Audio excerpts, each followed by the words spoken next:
Chapter 9.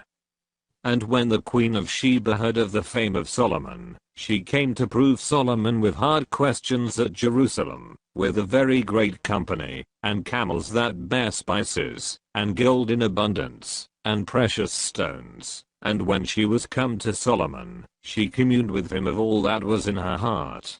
And Solomon told her all her questions, and there was nothing hid from Solomon which he told her not. And when the Queen of Sheba had seen the wisdom of Solomon, and the house that he had built, and the meat of his table, and the sitting of his servants, and the attendance of his ministers, and their apparel, his cupbearers also, and their apparel, and his ascent by which he went up into the house of the Lord, there was no more spirit in her.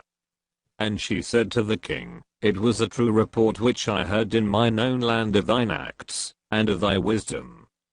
Howbeit I believed not their words, until I came, and mine eyes had seen it, and, behold, the one half of the greatness of thy wisdom was not told me, for thou exceedest the fame that I heard. Happy are thy men, and happy are these thy servants, which stand continually before thee, and hear thy wisdom. Blessed be the Lord thy God, which delighted in thee to set thee on his throne, to be king for the Lord thy God, because thy God loved Israel, to establish them forever. Therefore made he thee king over them, to do judgment and justice. And she gave the king 120 talents of gold, and of spices great abundance, and precious stones. Neither was there any such spice as the Queen of Sheba gave King Solomon.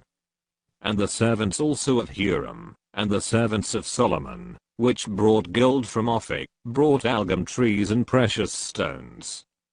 And the king made of the algum trees terraces to the house of the Lord, and to the king's palace, and harps and psalteries for singers, and there were none such seen before in the land of Judah. And King Solomon gave to the Queen of Sheba all her desire, whatsoever she asked, beside that which she had brought unto the king. So she turned, and went away to her own land, she and her servants. Now the weight of gold that came to Solomon in 1 year was 636 talents of gold, beside that which chapmen and merchants brought. And all the kings of Arabia and governors of the country brought gold and silver to Solomon. And King Solomon made 200 targets of beaten gold. 600 shekels of beaten gold went to one target. And 300 shields made he of beaten gold. 300 shekels of gold went to one shield. And the king put them in the house of the forest of Lebanon.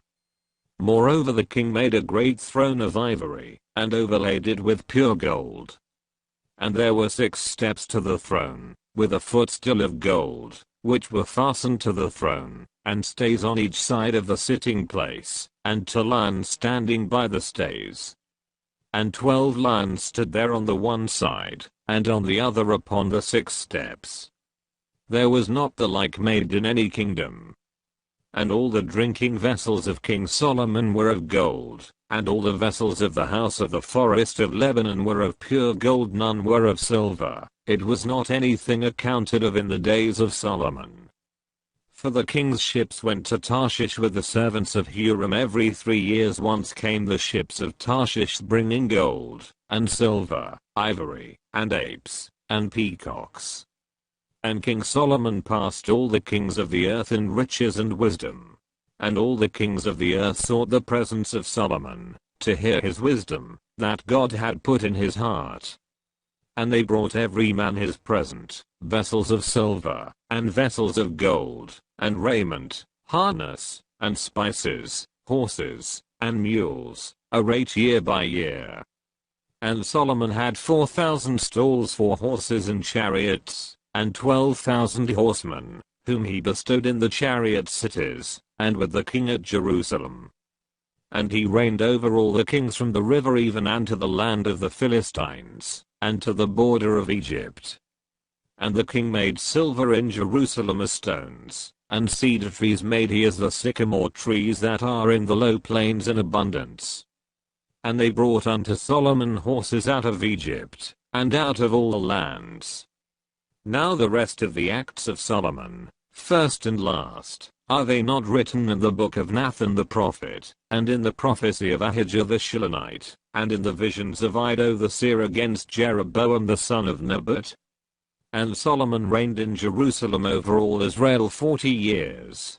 And Solomon slept with his fathers, and he was buried in the city of David his father, and Rehoboam his son reigned in his stead.